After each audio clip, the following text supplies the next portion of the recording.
Hi, and welcome to Behind the Scenes with Axiom Medical. I'm your host, Jason McWhinney. If this is the first time joining us, this is a now monthly series where we go behind the scenes here at Axiom Medical and talk to the people that make this company tick. We're coming up this summer. It'll be 2 years that we started doing this. So we've talked to people from various walks of life in the Axiom family. So we've talked to executives, we've talked to everybody, and today I'm happy to bring you the newest member to the marketing team, which is Charli Pedersen. Charli, how are you? Hi, I'm good today, Jason. How are you? I'm well. Why don't you go ahead and introduce yourself to everyone? Sure. So my name is Charli Pedersen. I am the content marketing specialist here at Axiom Medical. I was just talking with Jason. I've been here almost 3 months now. I started back in December. So new to the team, but really liking it. Love what I do. Love everything that Axiom is about, and happy to be a part of such a great team. As you mentioned, you're coming up on 3 months, so you're our newest member. But if you could tell people, like, what exactly it is that you do here. Yeah, sure. So anything writing, editing related, you'll see my name a lot on the blog posts that are published about weekly. Helping out with webinars. This week I've been working on some sales training information for the teams. It seems like since I started, kind of just anything that people can throw my way. So whether that be proposals, email campaigns, you name it, anything that needs to be written or edited before it gets published out into the world, I try to have my hands on to help out with. And you've seemed to fallen in place, not only with your skills, but also personality-wise with us wacky people on the marketing team, which is interesting. Let the cat out of the bag for people that aren't in the Axiom medical world. We are currently redesigning our website, and you're helping out a lot with that. And so I appreciate that. How is it you came to be at Axiom Medical? Sure. So I obtained my degree from Indiana University in English Professional Technical Writing. I've been in Dallas for a little over 3 years now. I traveled around a little bit, originally from Southern Indiana, which is where I studied for a short while, and then I switched to online so that way I could have a career and get out of Indiana as quickly as possible. So once I graduated, I kind of did some freelancing. I have some different connections where I live here in Dallas, Texas, that are small business owner and operators. And so straight out of obtaining my degree, I was like, okay, how can I get my hands on something where I'm actually applying the skills that I just learned? And so they allowed me to do some freelance marketing. Some of them still reach out if they need things. But that's kind of how I started. Before then, I was in the corporate world of things. Spent some years working in property management. And before that, I was an employee with Starbucks. And those were kind of just jobs that I built some great skills on, learned some customer service, things like that.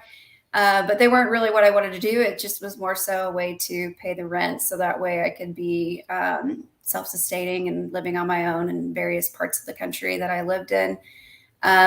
So then after doing freelancing for a little while, I kind of realized I missed the structure of what was like a 9-to-5 job. I missed, the structure of being within the corporate world, and freelancing.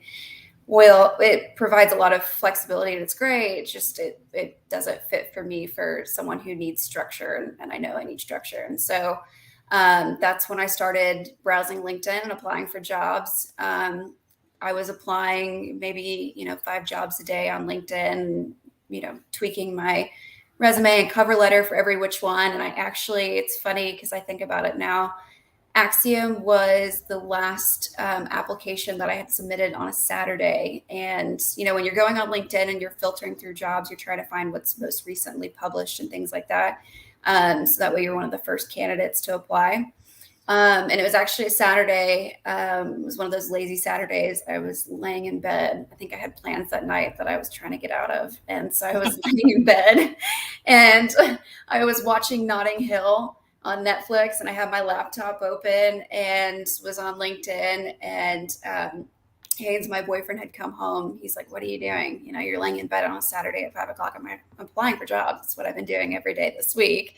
I'm just doing it in a comfortable style." And so, laying in bed watching Notting Hill, and Haynes actually looks over at me and he goes, "Will you put your laptop down and watch this movie with me? It's a really cute movie." And I'm like, did that just come out of your mouth?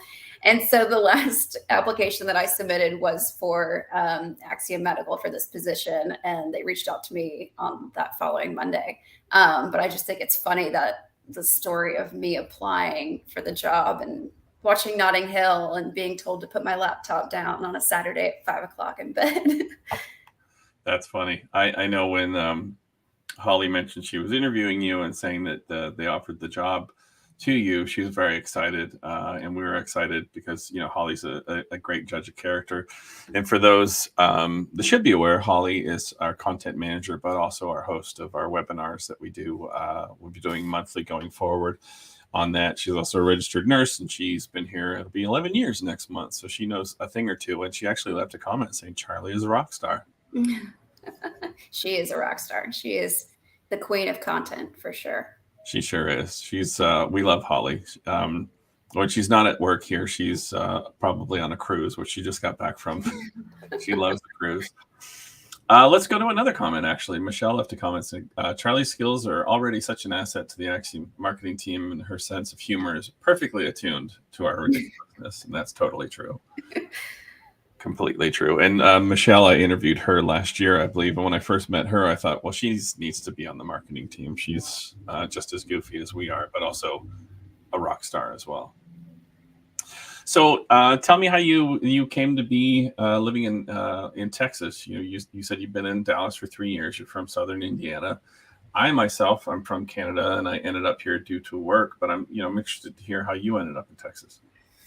Yeah, so it's always a good story when people ask me about coming to Texas because I took a different approach to education. I was one of those kids that grew up in a small town where there's like one stoplight. It was actually an Amish community.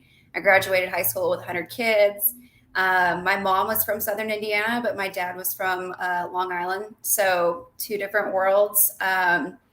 And they both were in the Navy, which is how they met. And so when they settled down with kids and stuff, they ended up in Southern Indiana. But both of them joined the Navy to get out of where they were from. And I kind of followed in my mom's footsteps with that mentality of there's more out there for me, and I have to get out of this small town no matter what it takes. And so in high school, my senior year, I took a couple different approaches to, what am I going to do with my life? At one point, I did enlist in the Navy and was actually supposed to have a 6-year contract with intelligence, which most people don't know about me, but wow. That was the thing. I had went to MEPS and everything, was ready to go. My brother was in the Navy, my uncle, my grandfather, big Navy family. And so I thought, you know what, that could be my ticket. That could be my way out. And, both being from a family where everyone was in the Navy, especially my mom, she was like, now this might be a way for you to get out, but you just need to know that it's not going to give you the freedoms that you also are looking for. So I really want you to seriously consider this before you go off to boot camp. And so I did seriously consider it. I didn't have the best experience. As a female, you have 2 different recruiters, and I didn't have the best experience with my recruiters either. And so that was kind of is this really the right move for me? Is this really what I want to do?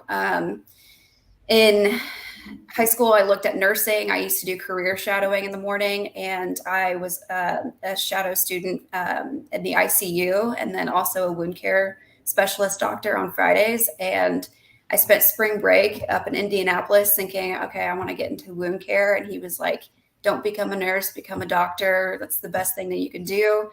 And I loved it. But then I also thought, do I really see myself working, 312s or 410s and working in a hospital and having that kind of lifestyle one day? And so that got scratched off the list too.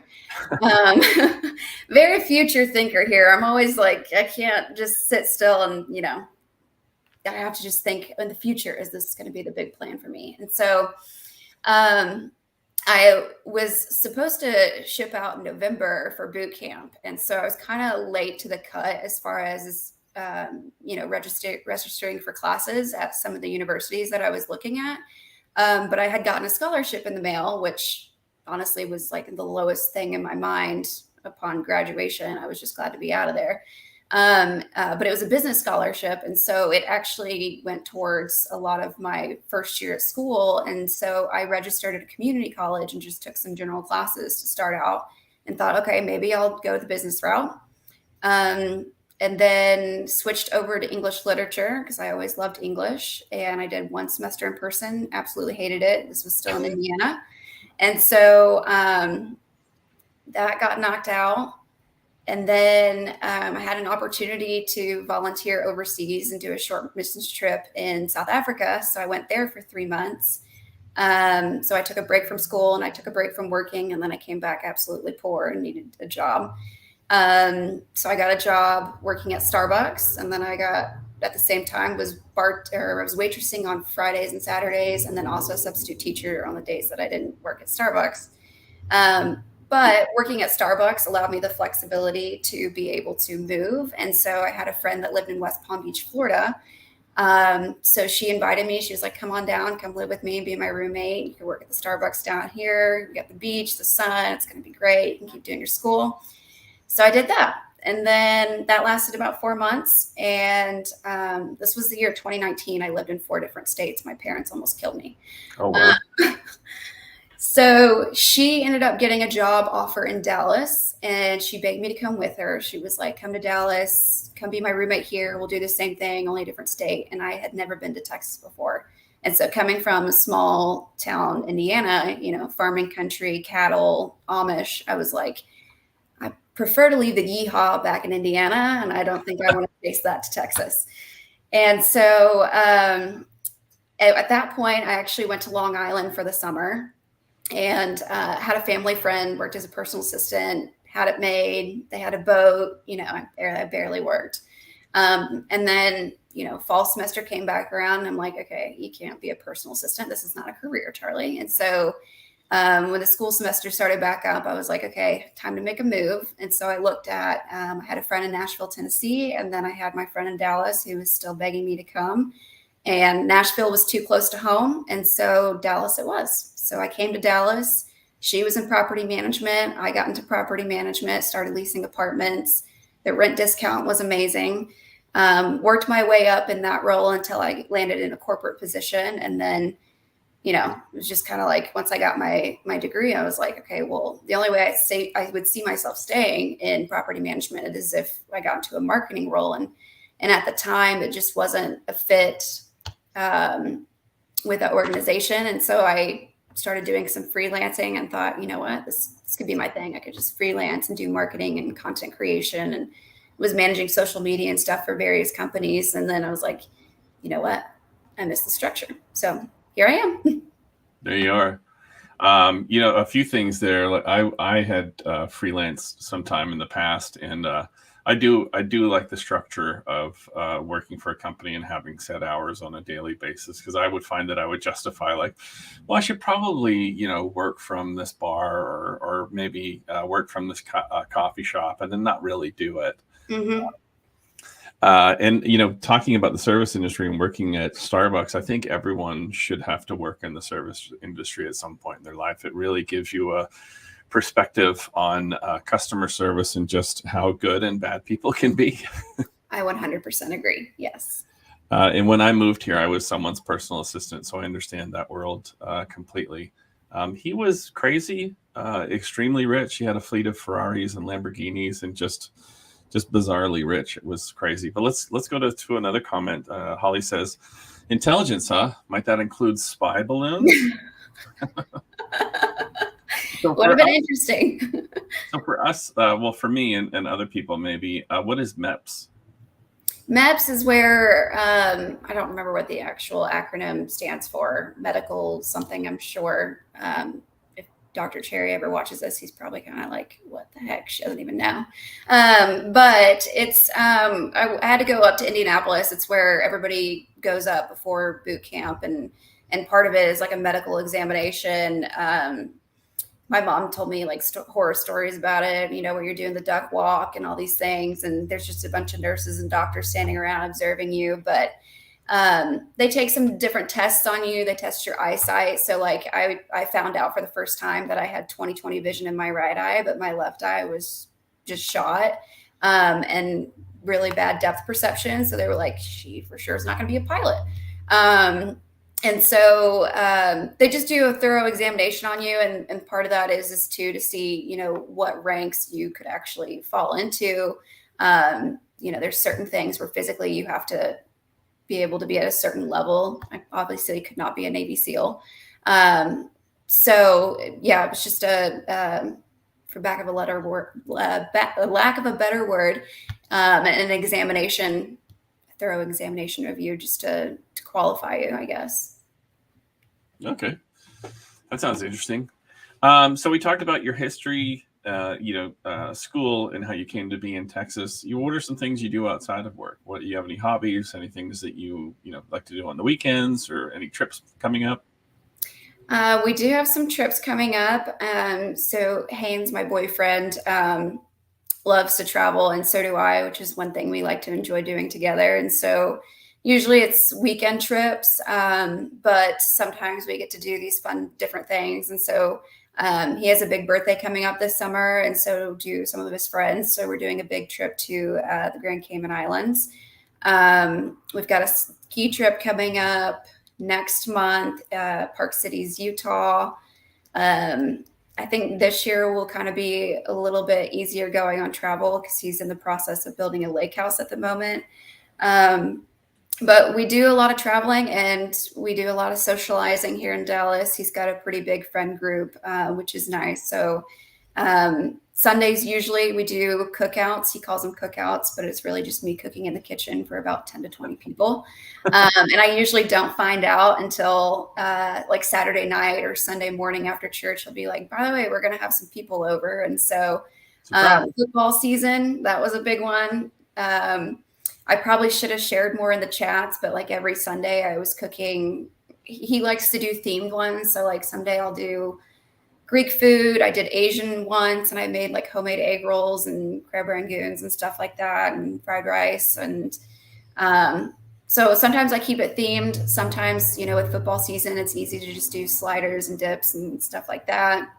But now we've got pool season around the corner. It starts to warm up. It was like 80 degrees yesterday. So we might start heating up the pool here and enjoying that. And so Sundays will turn into pool days. But it's one thing I like to do. I love to cook for people. I love to see their reactions, when they try my food and stuff like that. And Haynes always brags that I'm a great cook. I really am more of a baker than I am a cook, but I've become the cook around here. So that's one thing we enjoy doing. But me personally, I love to hike. Unfortunately, Dallas, you have to drive to get to a decent trail. It's near impossible. I think the best one's like 30 minutes away. So that doesn't happen as often as I'd like. But yeah, cooking, baking, traveling, hiking, those are some of the things I'd enjoy doing. Yeah, but Dallas and, I'm in Houston, so you can do urban hiking, which isn't the same. It's awful. It's awful. We live right next to White Rock Lake, which is beautiful, but being on a paved trail with people on, bikes, roller skates, and you're just all congregated in the same space, it's just not peaceful for me. So it's always just too much traffic, too much going on. And if it's paved, it's not really a trail in my mind. No. Funny story. I was driving past White Rock Lake with my niece, who was either 5 or 6 at the time. And we were going to play video games at this arcade and just have some fun, just the two of us. And she's in the back seat in her chair, and she's just babbling along. And out of the blue, we drive past White Rock Lake. And she's like, "Oh yeah, by the way, you can take that to Paris," which is the funniest thing.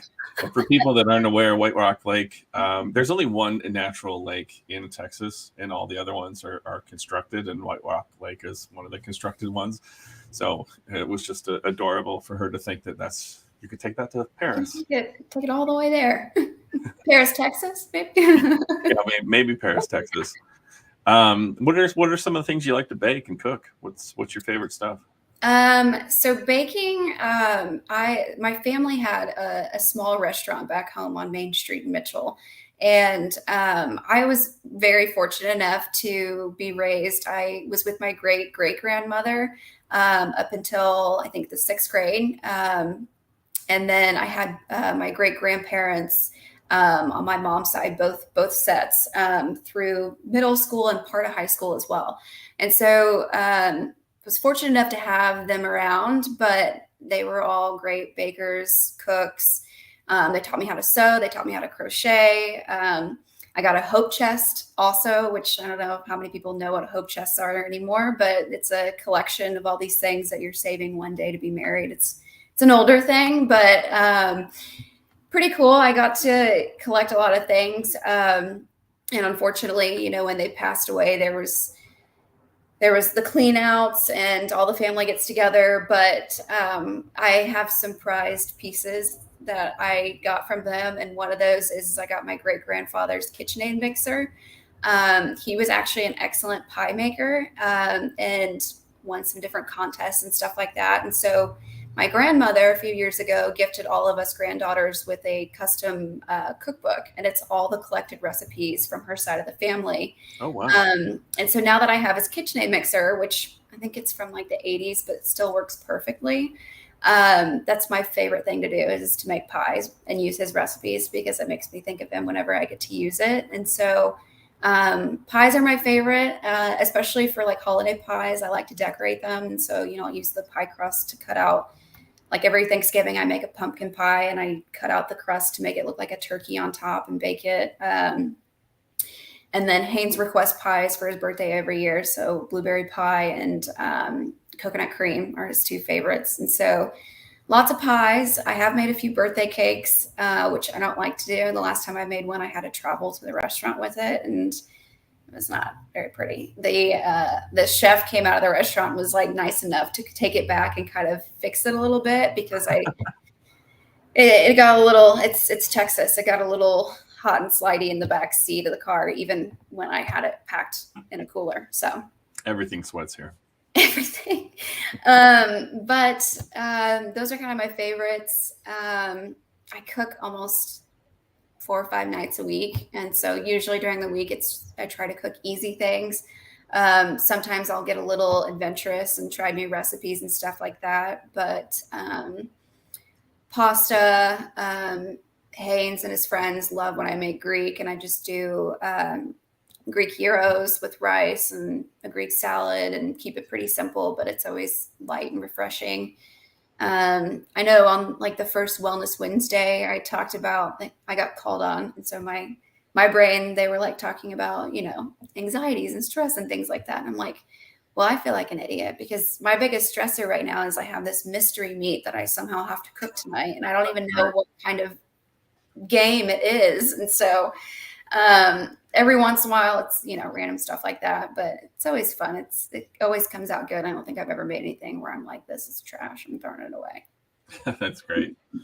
Well, we got a whole bunch of new comments that came in. Let's go through it. So Christy, who used to work with us, I look forward to the new website, and Charli's content has been very impressive. Well, thank you for that note, Christy. Christy pays attention to everything that we do, and she's still, even though she's not with us, she's still part of the family. Seth, who's also on the marketing team, says Charli's been such a great addition to our team. She jumped right into our goofy banter like she's always been here. And I could agree more. And then we've got another one from Seth, says, what a great experience to have that many grandparents still alive while growing up. That is a great experience. Myself, I had my grandparents on my mom's side. My dad's parents passed before I was born, so I never got to meet them. Holly wants to know what's still on your bucket list of adventures. There's a lot. I love to travel. And so, outside of the US, I've only been to London. That was just a short, quick layover trip though. And then Greece, we went to Greece last fall for 12 days, and primarily spent it all in Mykonos. Been to Mexico, South Africa. I'd love to go back to Africa again one day and do South Africa over again now that I've experienced it the way I did and take some family members there and show them the ropes. But I'd love to go to Ireland. That's always been on the top of my list. I'd love to do like a week and kind of, spend a day or two in Dublin and then head up north, and even just to sit in a pub and have a drink with some locals and listen to them talk. That to me sounds awesome. But there's a lot of places around the world that I'd like to go see. India, I'd go to India in a heartbeat. Pretty much anywhere in Asia. I also love food, like so many of the people here at Axiom. And so, just to be able to go to those places and experience their cuisines and the local street food and things like that, that's usually travel and food for me go hand in hand.